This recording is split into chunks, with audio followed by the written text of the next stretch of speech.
Heat watch continuing now. Salt Lake County Search and Rescue asking for help after a popular trail turned into a trap for hikers this weekend. News specialist Lauren Steinbrecher is live at the Mount Olympus trailhead tonight to explain how it all started with one call and quickly spiraled as the temperatures rose. Lauren?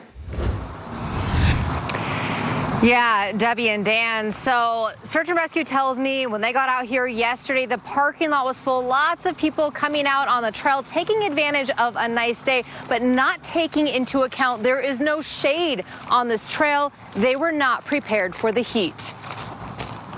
It's a good weekend hike with sweeping views. They choose Mount Olympus as their hike because it's close. It's accessible. But right now, many may not realize just how hard it is. With little shade, Mount Olympus is quite the climb and in record-breaking heat. And then they realize, like, oh, shoot, it's 12 p.m. It's now 100 degrees. Which on Saturday led to a 911 call from a person with an injured ankle who couldn't make it down in the heat. Kevin Wynn responded with a search and rescue team. We loaded up with about 20 water bottles, a leg splint, and just basic rescue gear, and we make our way up the mountain. They came across a huge hiking group. Hey, are you guys up here to help my friend who's been cramping and who is not able to move as well?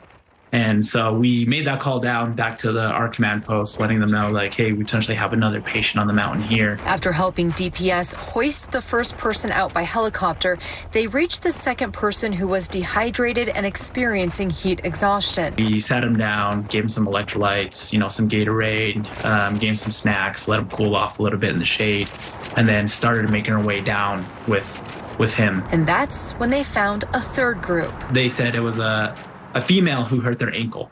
And so we're like, oh, so this is a different person. So after hiking halfway down the mountain, my partner and I hiked back up the mountain again to find our third patient. The DPS helicopter also hoisted that person off the mountain, plus flew in more water because Kevin and his team ran out. Also gave some away to our patients and other bystanders there who didn't have water and didn't have electrolytes. With one rescue turning into 3, plus helping many others along the way, Kevin hopes hikers will take extra steps in this heat.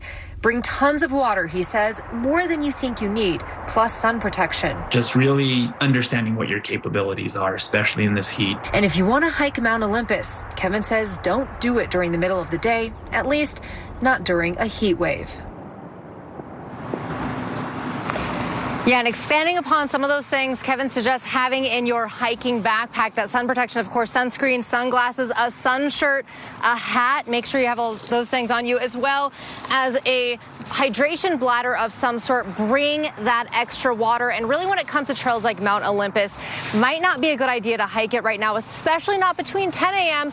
and 5 p.m. Maybe choose somewhere that's a little bit more shaded this time of year. Dan and Debbie. All right. Yeah, Lauren, thank you so much for that report. Hopefully a good reminder to all of us wanting to get out.